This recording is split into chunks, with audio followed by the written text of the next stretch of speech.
When it comes to horror movies, you need a great ending to truly make it epic. A bad ending can ruin even the scariest of spooky films, but a great horror movie ending can stick with you long after you've left the theaters. Here are some truly epic horror movie endings. Spoilers ahead.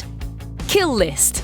This story follows two hitmen, Jay and Gal, who are hired to murder three seemingly random people. Ultimately, their kill list leads them into the English countryside where they're attacked by a creepy cult. Gal is murdered and Jay is forced to battle against a hooded, hunchbacked man. Jay dispatches his opponent with relative ease with several stabs to its back, but he's shocked when the cloak is pulled back to reveal his wife.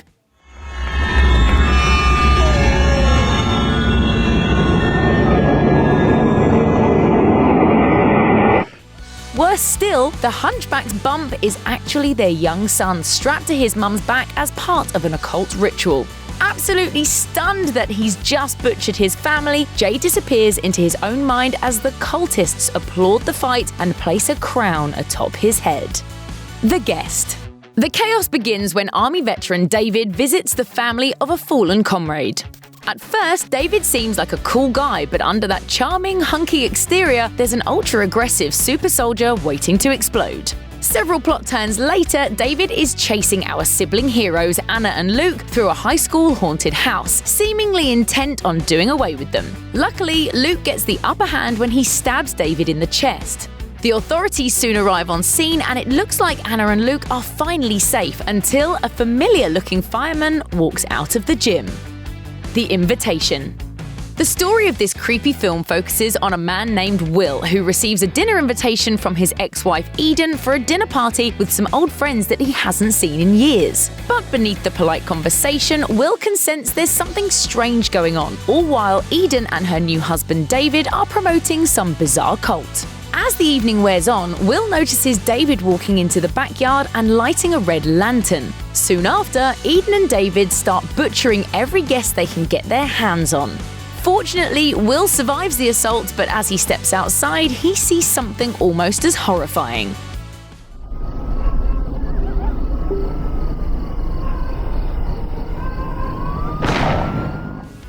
Nearly every house he can see is showing the same red lantern that David lit earlier, implying that his dinner party wasn't the only one to have such a violent dessert.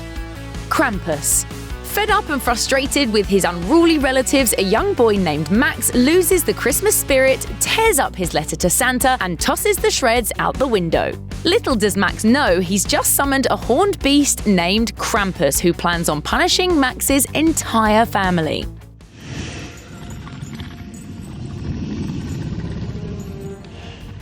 But after a heart-to-heart with the Christmas demon, Max wakes up to find the whole invasion was just a dream, and soon he's peacefully celebrating Christmas with his entire family. However, Max finds a bell with the word Krampus etched onto the side as his family also seems to remember the horrible events of what Max had thought was just some Christmas Eve nightmares. In fact, it doesn't seem like the family really escaped Krampus's wrath at all. The Witch. In The Witch, William and his Puritan family are banished to the wilderness because of their super extreme beliefs and forced to contend with the supernatural monster that seems to be skulking around their new home. Boo!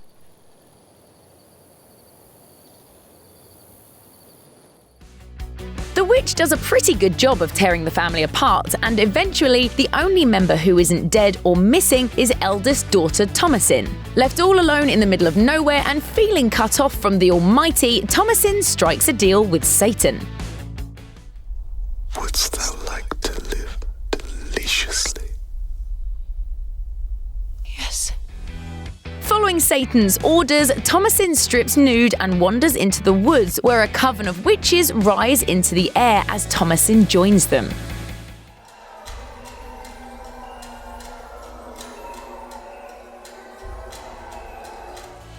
Shaun of the Dead. This horror comedy isn't just full of laughs, it also has some genuinely terrifying moments and a few scenes that will leave you a bit emotionally raw too. Honestly, Shaun of the Dead's climax seems like one of the darkest moments Edgar Wright has ever directed, as Shaun says goodbye to his best friend Ed, who's been bitten by a zombie. What are you talking about? I only hold you back. Yeah, but